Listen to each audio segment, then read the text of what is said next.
Welcome, Taurus. This is Regina from Pacific Tarot getting ready to do your first quarter, January, February, March of next year reading. This is a general reading, so it may not resonate for all of you. If you're interested in a personal reading, information for that is in the description box below, where I'm featuring a half-off sale. So the sale prices should be clarified in the description box. Holidays are coming. If this is something you'd like to partake of, please take advantage of this opportunity. Thank you for being here. I appreciate all the ways that you support me. Let's get started with your overall energy for this first quarter of 2025. We have the Star card. The Star card is about you actually developing a vision of what your best life looks like.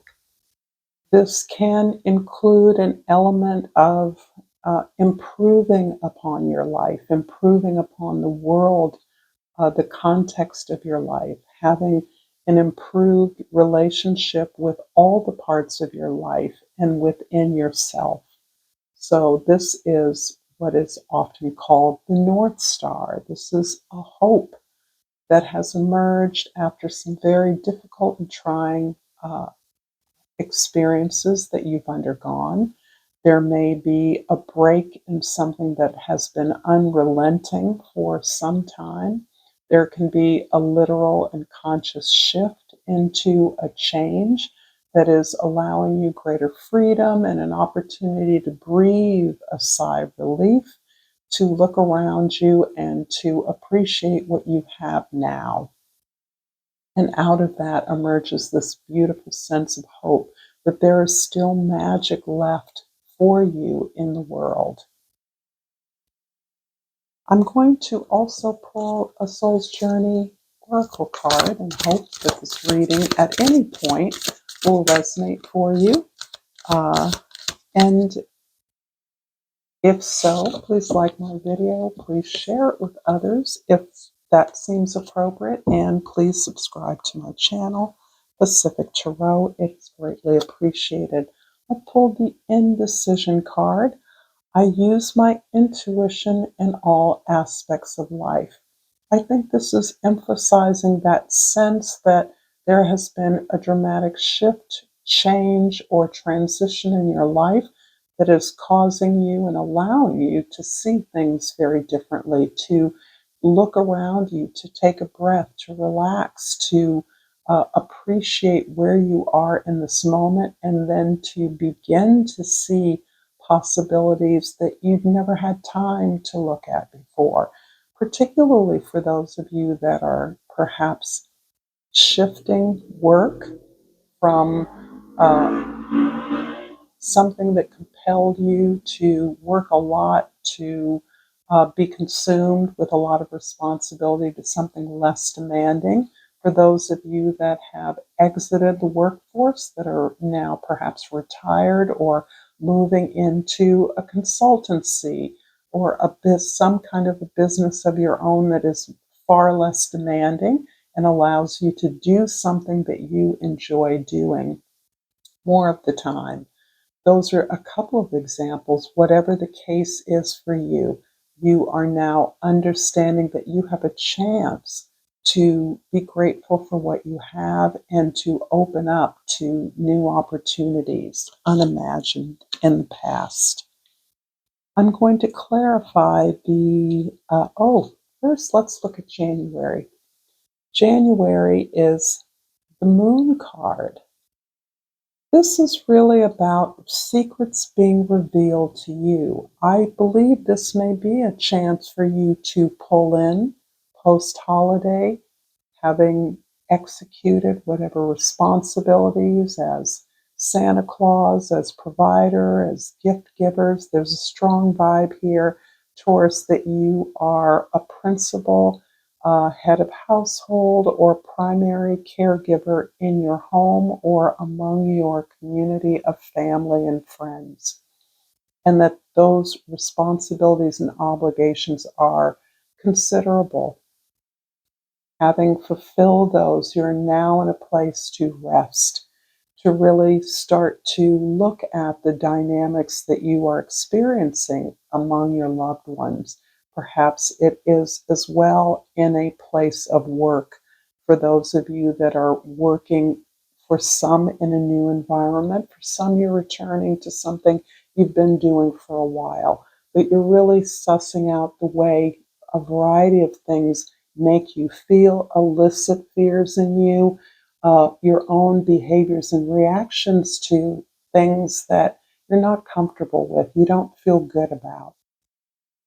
This is the cultivation of that space of peace, meditation, stillness within you, and the real benefit that you can gain by allowing yourself to be guided. Sorry, one of those lights keeps cutting out. That may be a confirmation of the power of this moon energy, because the moon does reflect our unconscious lives. The majority of the energy that motivates the very small percentage of behaviors and actions that we take in the world. A real willingness to face those fears, to look at those things in January specifically. And in February, we have the Magician card.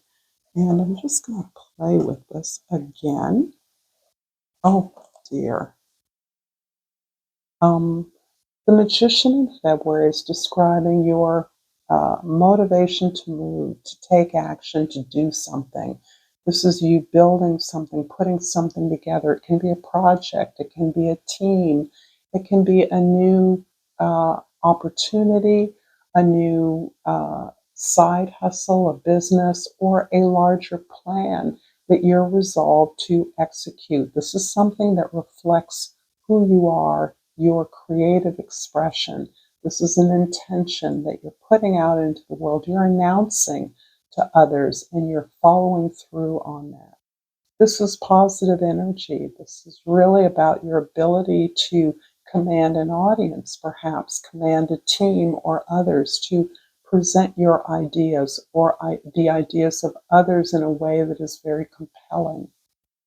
So you're focused on really putting the pieces together of a project that you have all the resources for at the time that you are executing this. This is taking what you have and creating something beautiful with it. And in February, we have the Hermit. February. In March, we have the Hermit card. And I'm determined to make this thing work. I know it perhaps is silly of me, and I just need to get a new lamp. But until then, the Hermit card is about your ability to really stand on your own authority. You may be given direction about something that you want to create or you want to lead, you want to build. And you are actually recognizing the resistance as valid information, but you're really standing on your right to do things in your own way. This is because nobody understands your needs and your desires like you do, and you also have done a lot of work to unearth what your real motivations and desires are. So you understand you are the way you are because of your experiences, and that is valid, and you have that right. Um, this card also advises you to share what you know.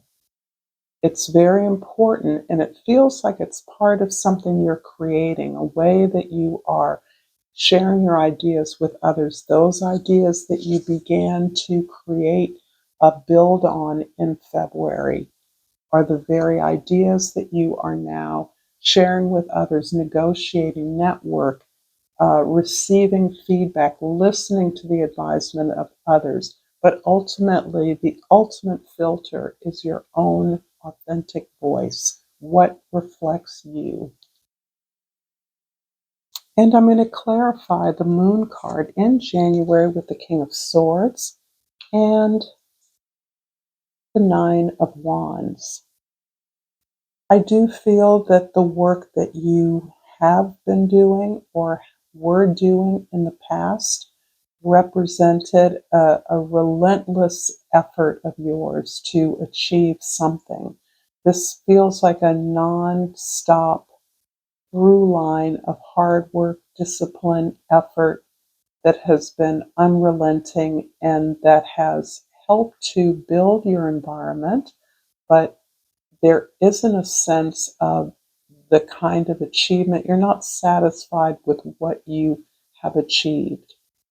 And there's a part of you that understands that you've been doing the same thing over and over again, expecting different results because you've changed. What in part is different now is your ability, your willingness to take in new ideas.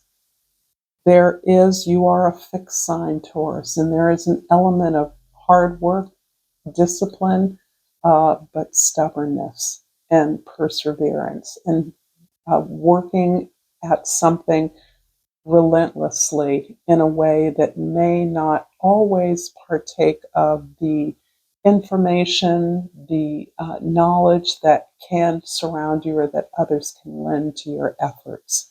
So here you are opened up not only to new information, but to your truth, realizing that you are finding your truth, your justice in a situation that has gone on forever. And if it isn't giving you what you want, then you are open now to entertaining a new approach. And that is ultimately what is leading you to this breakthrough in February. And the magician here in February is clarified by the Six of Cups and the Eight of Wands. Yeah, things really get going in February for you. You are through this openness to new ideas. Previously, you are connecting with people more. You are receiving more invitations. You're in discussion more. You are committing to learning with others without necessarily a destination, but participating in things that have a much greater impact than you alone could have. What that looks like is unique to your own situation. This can be you marshaling your team towards a goal that is led by others, or this is some kind of a collaboration where there isn't really a leader, but that you're committed together to work towards something and it is manifesting and impacting others very rapidly. And in and of itself is generating more connections, more contacts, more ideas. This is very exciting energy, and it's also very fast moving. So things really get going. And at the core of this is a reconnection with something from your past. This can be your recommitting to an organization, an effort, a relationship, an opportunity that was a feature of your past experience. It absolutely involves relationships, it involves joining together. And for some of you, I feel that you were involved in either a creative expression or a social one that had considerable impact, that was connected up with lots of people. And your ability to look at that skill set that you have with fresh eyes, re-engaging, upgrading, updating that connection in a way that retrofits it to the opportunities that exist now, to the world that we live in now. In March, the Hermit card is clarified by the Nine of Pentacles and the Ten of Cups. This is really powerful. A couple of things here. You have and are a part of a community that is loving, supportive, and resourceful.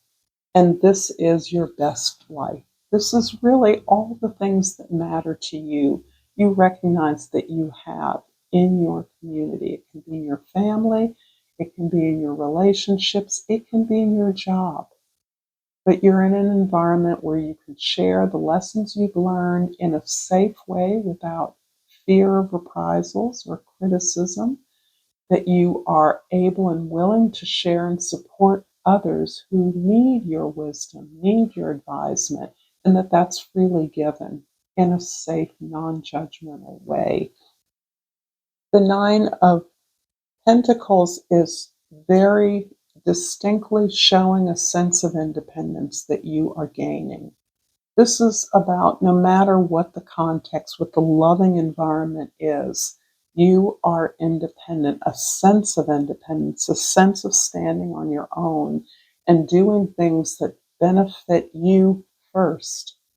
All of the benefit, all the community, the family, the team that you're part of that benefits from the sharing and resourcefulness of each other does not deter or distract you from what you are doing in a way that benefits you, because you are understanding how to leverage your strength.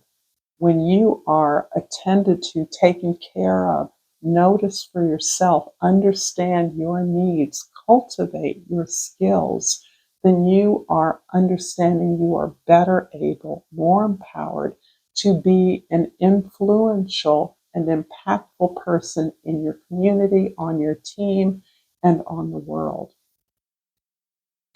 I'm going to, light disappearing notwithstanding, on a very moody October day here, I'm going to pull Flora and Fauna of Africa to close out this reading, and I pulled the knobbed hornbill, and the key word is overcoming. I like that. So, I haven't given up, and I'm sure you can see the difference. Maybe not, but I certainly can.